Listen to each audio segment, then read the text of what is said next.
आतंक के नासूर ने हिंदुस्तान को बहुत दर्द दिए हैं। संसद हमला, आपको याद हो, संसद हमला हो, मुंबई हमला हो, सीरियल ट्रेन धमाके हों या फिर देश के करीब करीब हर कोने में होने आए दिन वाले धमाके हों। एक वक्त था जब आतंकी अपने मंसूबों को आराम से अंजाम देकर गुम हो जाते थे, फरार हो जाते थे। वक्त के साथ यह तस्वीर बदल गई, आतंकवादियों पर नकेल कसी गई, उनके आकाओं को दबोचा गया, विदेशी फंडिंग पर रोक लगाई गई, जिसके चलते आतंकी वारदातों पर काफी हद तक लगाम लग चुकी है। लेकिन पिछले दिनों बिहार से आई कुछ खबरों ने फिर से खतरे की घंटी बजा दी है। पटना के पास 48 घंटे में 2 बड़े आतंकी नेटवर्क का खुलासा हुआ है और आतंकवादी प्लान का जो मंसूबा था वो ध्वस्त हो चुका है। ये दोनों ही नेटवर्क फुलवारी शरीफ से पकड़े गए हैं। एक नेटवर्क जिहादी ट्रेनिंग और हमले की साजिश का है, तो दूसरा कौन सा है, गजवाए हिंद से जुड़ा हुआ है। चलिए नजर डालते हैं, आपको कुछ विस्तार से बताते हैं फुलवारी शरीफ टेरर मॉड्यूल क्या है। 1 नंबर, जिहादी ट्रेनिंग नेटवर्क, प्रधानमंत्री का कार्यक्रम था उस दिन, आपको याद होगा। टारगेट 13 जुलाई को खुलासा हुआ। 6 संदिग्ध इस मामले में गिरफ्तार किए गए हैं और जो स्क्रीन पे 2 आपको संदिग्ध नजर आ रहे हैं जो जिनकी गिरफ्तारी हो चुकी है। नेटवर्क और आगे खंगाला जा रहा है कि तार कहां तक जुड़े हैं। अब दूसरा देखिए, गजवाए हिंद नेटवर्क 2023 में डायरेक्ट जिहाद, 15 जुलाई को खुलासा होता है और इस पूरे मामले में फिलहाल एक संदिग्ध गिरफ्तार है, लेकिन कड़ियां जोड़ी जा रही हैं, तार खंगाले जा रहे हैं कि इनका कनेक्शन कहां से है, क्योंकि इसमें पाकिस्तान, यमन, बांग्लादेश के लोग भी शामिल बताए जा रहे हैं। और इस बीच आपको बता दें कि देखिए, पहले नेटवर्क का खुलासा 13 जुलाई को हुआ था।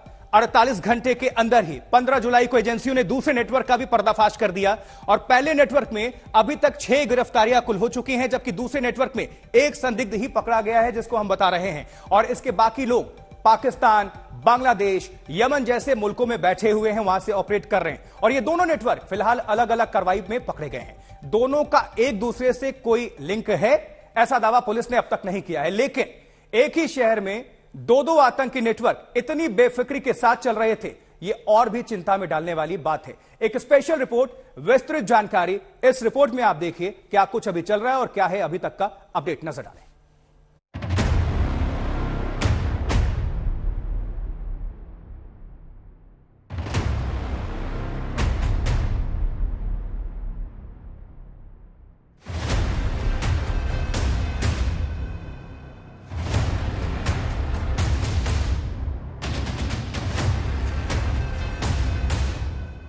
क्या यह महज संयोग है कि बिहार की राजधानी से सटे एक इलाके में 2 आतंकी नेटवर्क फुल सिग्नल पर काम कर रहे थे?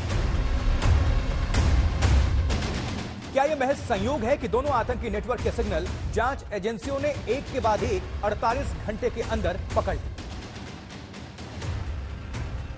इन सवालों के जवाब ढूंढने से पहले अच्छे से समझ लीजिए कि बिहार की राजधानी के पास दहशत की कौन से 2 नेटवर्क तेजी से पांव पसार रहे थे। ये दोनों अड्डे पटना से सटे फुलवारी शरीफ में चल रहे थे। पहला नेटवर्क जिहादी ट्रेनिंग का था, जिसके टारगेट पर सीधे प्रधानमंत्री का कार्यक्रम था। इसका ताल्लुक विवादित संगठन पीएफआई से बताया जा रहा है। दूसरा नेटवर्क गजवाए हिंद के नाम से था, जिसका कनेक्शन जम्मू कश्मीर के आतंकियों से लेकर पाकिस्तान, बांग्लादेश और यमन तक के जिहादियों से जुड़ा है और इनका अरमान 2023 में भारत में डायरेक्ट जिहाद करने का था। पीएफआई वाले नेटवर्क का खुलासा 13 जुलाई को हुआ, जबकि 48 घंटे के अंदर 15 जुलाई को गजवाए हिंद नेटवर्क का पर्दाफाश हुआ।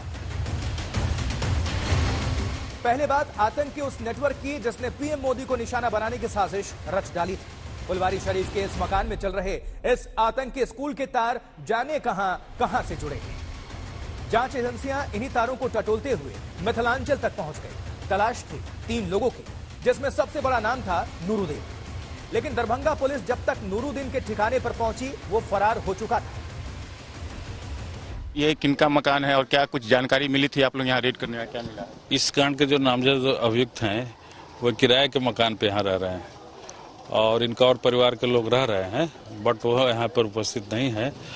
इनके घर वाले लोग बताया कि बहुत दिन से यहाँ नहीं आए, बाहर दिल्ली में रहते हैं। तो कुछ घर की तलाशी ले गई, कुछ मिला? घर की तलाशी के क्रम में कोई ऐसा वस्तु नहीं मिला है, बट फिर आगे और हम लोग छापामारी करेंगे इस संबंध में। बिल्कुल, जब तक अनुसंधान पूरा नहीं होगा तब तक हर बिंदु पर तलाशी या जांच जारी रहेगा। लेकिन जांच एजेंसियों को पता चल चुका था कि नूरुद्दीन दरभंगा से भागकर लखनऊ में छुपा बैठा है। इससे पहले कि वो लखनऊ से कहीं और भागता, एटीएस की मदद से उसे कल शाम ही दबोच लिया गया। लखनऊ से पकड़ा गया नूरुद्दीन पेशे से वकील है। जांच एजेंसियों के मुताबिक नूरुद्दीन मुस्लिम युवकों को बहकाने का काम करता था। इसकी जिम्मेदारी नए लोगों को आतंक के नेटवर्क में शामिल करने की थी। इसके अलावा यह कानूनी शिकंजे में फंसने वाले सदस्यों की मदद भी करता था। नूरुद्दीन 2020 में एसडीपीआई के टिकट पर विधानसभा चुनाव भी लड़ चुका है। हमारी टीम बिहार में दूसरे जिलों में और दूसरे राज्यों में कैंप कर रही है। हम लोगों ने आज लखनऊ से नूरुद्दीन जंगी उर्फ एडवोकेट नूरुद्दीन को यूपी एटीएस की मदद से गिरफ्तार किया है और विधिवत उनको यूपी से बिहार लाने की प्रक्रिया हम कर रहे हैं। और ये नूरुद्दीन जंगी के विरुद्ध पुख्ता साक्ष्य है। ये जो एफआईआर हुआ था डे बिफोर यस्टरडे के नेम्ड एफआईआर एक्यूज्ड है और इनके पास और भी एविडेंसेस। पटना में 12 जुलाई को पीएम मोदी का कार्यक्रम था। जांच एजेंसियों का दावा है कि इसी कार्यक्रम में घात लगाने के लिए फुलवारी शरीफ के इस मकान से साजिश रची जा रही थी। लेकिन पुलिस के हाथ 11 जुलाई को ही साजिश के मास्टरमाइंड तक पहुंच गए थे। पीएम के पटना से जाने के बाद पुलिस ने इस रैकेट का पूरी तरह खुलासा कर दिया। पटना टेरर मॉड्यूल में जलालुद्दीन और अतहर उर्फ परवेज को पुलिस 11 जुलाई को ही दबोच चुकी थी। 13 जुलाई को पूरे खुलासे के बाद 3 और आरोपी गिरफ्तार किए गए। कल लखनऊ से छठा संदिग्ध गिरफ्तार किया गया। मामले में कुल 26 आरोपी बनाए गए हैं। 20 आरोपियों की पुलिस को अभी भी तलाश है। फुलवारी शरीफ पीएफआई नेटवर्क खुलासे के बाद पुलिस ने अब तक 6 संदिग्धों को गिरफ्तार कर लिया है और एफआईआर जो इस पूरे मामले में दर्ज की गई है उसके मुताबिक पुलिस को 26 संदिग्धों की तलाश है, जिसमें से 6 पुलिस की गिरफ्त में आ चुके हैं और जो बाकी हैं उनके गिरफ्तारी के लिए लगातार पुलिस दरभंगा, मोतिहारी, मुजफ्फरपुर समेत देश के कई अन्य राज्यों में छापेमारी कर रही है। छठी गिरफ्तारी कल लखनऊ से हुई, जहां से पुलिस ने नूरुद्दीन नाम के एक पीएफआई के सक्रिय सदस्य को गिरफ्तार किया। नूरुद्दीन पेशे से वकील है और दरभंगा का रहने वाला है।